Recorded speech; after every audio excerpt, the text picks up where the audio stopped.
Hi అండి. Hello అందరికీ.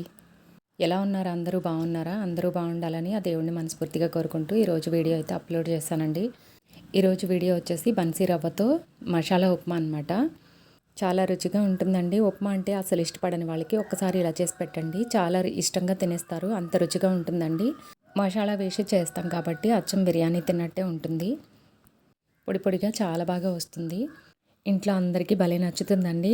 కొంచెం కూడా వదలకుండా తినేస్తారు. అంత రుచిగా ఉంటుంది. చాలా సింపుల్‌గా అయిపోతుంది. మరి దీన్ని ఎలా చేసుకోవాలో చూద్దామా?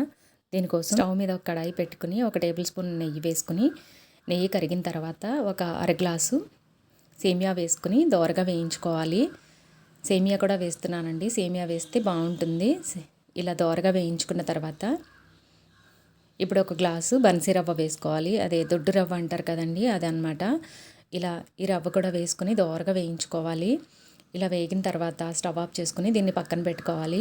ఇప్పుడు స్టవ్ మీద వేరొక గిన్నె పెట్టుకుని ఒక టేబుల్ స్పూన్ నెయ్యి వేసుకుని 2 టేబుల్ స్పూన్ల ఆయిల్ వేసుకుని ఆయిల్ హీట్ అయిన తర్వాత ఒక బిర్యానీ ఆకు, కొంచెం జాపత్రి, 2 ఇలాచీలు, 4 లవంగాలు, 1 ఇంచు దాల్చిన చెక్క వేసుకుని అవి దోరగా వేయించుకోవాలి. దోరగా వేగిన తర్వాత ఒక మీడియం సైజు ఉల్లిపాయ ముక్కలుగా కట్ చేసుకుని వేసుకోవాలి. అలాగే క్యారెట్ ముక్కలు, బంగాళదుంప ముక్కలు, టమాటా ముక్కలు, పచ్చిమిర్చి, పచ్చి బఠానీలు వేసుకుని దోరగా వేయించుకోవాలి. ఒక 2 నిమిషాల పాటు వేయించుకుంటే సరిపోతుందండి. ఎక్కువ వేయించాల్సిన అవసరం ఉండదు. అలాగే 2 రెమ్మల కరివేపాకు కూడా వేసుకుని ఇవి కొంచెం వేగిన తర్వాత ఫ్రెష్గా దంచుకున్న 1 టేబుల్ స్పూన్ అల్లం వెల్లుల్లి పేస్ట్ వేసుకుని పచ్చివాసన పోయే వరకు బాగా మగ్గించుకోవాలి.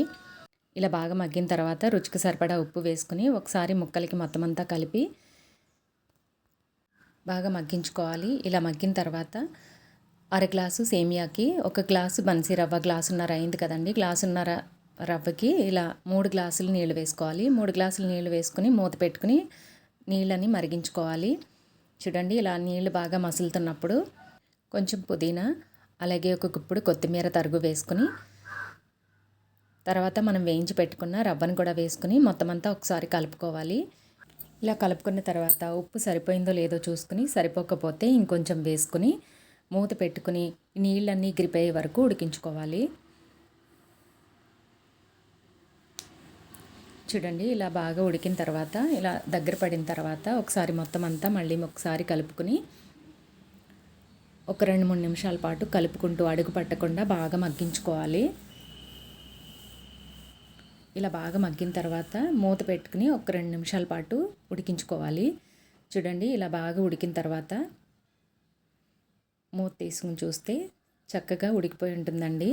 రవ్వ ఉడికిందో లేదో ఒకసారి చెక్ చేసుకోండి. వేయించాం కాబట్టి తొందరగానే ఉడికిపోతుంది. చూడండి, ఇలా పొడి పొడిగా చాలా బాగా వస్తుంది.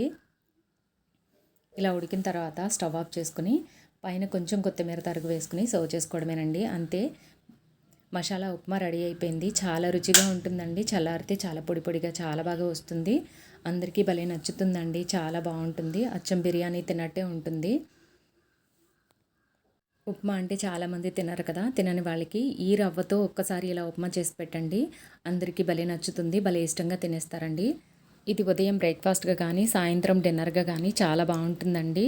నచ్చితే మీరు ఒక్కసారి ట్రై చేసి చూడండి. మీకు ఎలా వచ్చిందనేది తప్పకుండా కామెంట్ చేయండి. వీడియో నచ్చితే లైక్ చేయండి, షేర్ చేయండి. అలాగే మన ఛానల్ని ఎవరైనా కొత్తగా చూస్తే సబ్స్క్రైబ్ చేసుకోండి. Thank you for watching.